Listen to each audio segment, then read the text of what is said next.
हाल ही में अब उपचुनाव होने जा रहे हैं उत्तर प्रदेश में, जिसको लेकर तारीखों का ऐलान हो चुका है, लेकिन उससे पहले ही प्रत्याशियों को लेकर लगातार मंथन का दौर जारी है। समाजवादी पार्टी की तरफ से 6 प्रत्याशी मैदान में उतार दिए गए हैं और 2 सीटें जो हैं वो कांग्रेस को दी गई है। कांग्रेस की तरफ से प्रत्याशियों पर मंथन किया जा रहा है। बता रहे हैं आपको कि हाल-फिलहाल में लगभग कुछ सीटें समाजवादी पार्टी के पास अभी बची हुई हैं, जिस पर प्रत्याशी और उतारे जाएँगे, उसको लेकर ही मंथन यहाँ पर चल रहा है क्योंकि इस समय जो उपचुनाव हो रहा है, वो खास तौर पर तीनों ही पार्टी यानी कि बीजेपी, कांग्रेस और सपा के लिए महत्वपूर्ण है। लेकिन जिस तरीके से हम आपको बता रहे हैं कि लोकसभा के नतीजे जो सामने आते हैं, उसके बाद कहीं न कहीं समाजवादी पार्टी को जो उम्मीद भी नहीं थी, वैसे परिणाम उनके पक्ष में रहे। अब पक्ष में रहे तो कहीं न कहीं ओवर कॉन्फिडेंस तो नहीं कह सकते, लेकिन हाँ, कहीं न कहीं कॉन्फिडेंस जो है, वो काफ़ी अच्छा समाजवादी पार्टी के नेताओं के चेहरे पर झलक रहा है। खास तौर पर अखिलेश यादव के चेहरे पर झलक रहा है।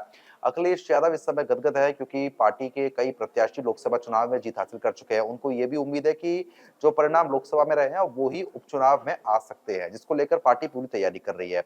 लेकिन आपको बता दें कि तारीखों का ऐलान हो चुका है, लेकिन उसके बावजूद भी बीजेपी की तरफ से प्रत्याशियों का भी ऐलान नहीं हुआ। ये अपने आप में एक सोच का बड़ा विषय हो जाता है, क्योंकि बीजेपी जिस तरीके से लोकसभा में अच्छी तरीके से मात खाती है और उसके बाद कहने की कोशिश यही है हाल-फिलहाल में विधानसभा चुनाव जहाँ-जहाँ हुए, वहाँ पर ज़रूर बीजेपी को बढ़त मिली है। लेकिन जिस तरीके की स्थिति अभी उत्तर प्रदेश में बनी हुई है, ऐसे में इन उपचुनावों में कितनी सीट बीजेपी निकालती है, ये अपने आप में बड़ा सवाल है। और अब दिल्ली में मंथन का जो दौर है वो लगातार देखने को मिल रहा है। कुल मिलाकर यानी कि बीजेपी जो है वो अब दिल्ली में मंथन कर रही है कि कौन-सी सीट से कौन-सा प्रत्याशी उतारा जाए और जिताऊ प्रत्याशियों को उतारने की संभावना सबसे ज़्यादा इस बार देखने को मिल रही है क्योंकि कहीं न कहीं एक मोदी फैक्टर लगातार बीजेपी के साथ चलता था। लेकिन लोकसभा चुनाव में वो थोड़ा कम होता हुआ नज़र आया। अब उपचुनाव में कोई गलती ना हो जाए उसको लेकर भारतीय जनता पार्टी की तरफ से पूरी कोशिश जारी है।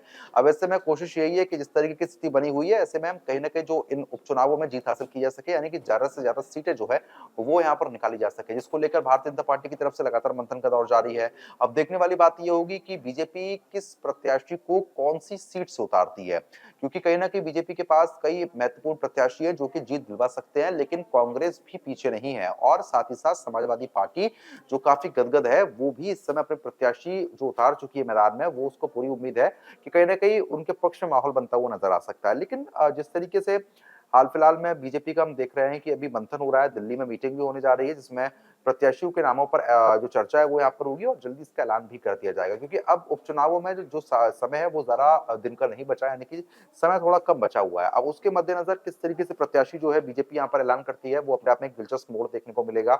लेकिन प्रत्याशी कौन-सी सीट से कौन-सा प्रत्याशी उतारा जाएगा, ये अपने आप में एक बड़ा सवाल है क्योंकि कोशिश तो यही है कि जिताऊ प्रत्याशी यहाँ पर उतारा जाए। लेकिन जितना जल्दी हो सकेगा उतना अगर प्रत्याशियों का ऐलान होता है तो कहीं न कहीं फ़ायदेमंद ही साबित हो सकता था। लेकिन अब देखिए कांग्रेस जो है वो प्रत्याशी का ऐलान कर ही देगी, लेकिन समाजवादी पार्टी पहले ही प्रत्याशी का ऐलान कर चुकी है और काफ़ी दिन पहले ये ऐलान हो चुका है। लेकिन अब इसका जो ऐलान है वो बीजेपी को करना है। अब कितना दिन लगाएगी बीजेपी, ये फिलहाल वक़्त बताएगा। न्यूज नेशन अब व्हाट्सएप पर खबरों के ताजा अपडेट के लिए न्यूज नेशन के इस क्यूआर कोड को स्कैन करें।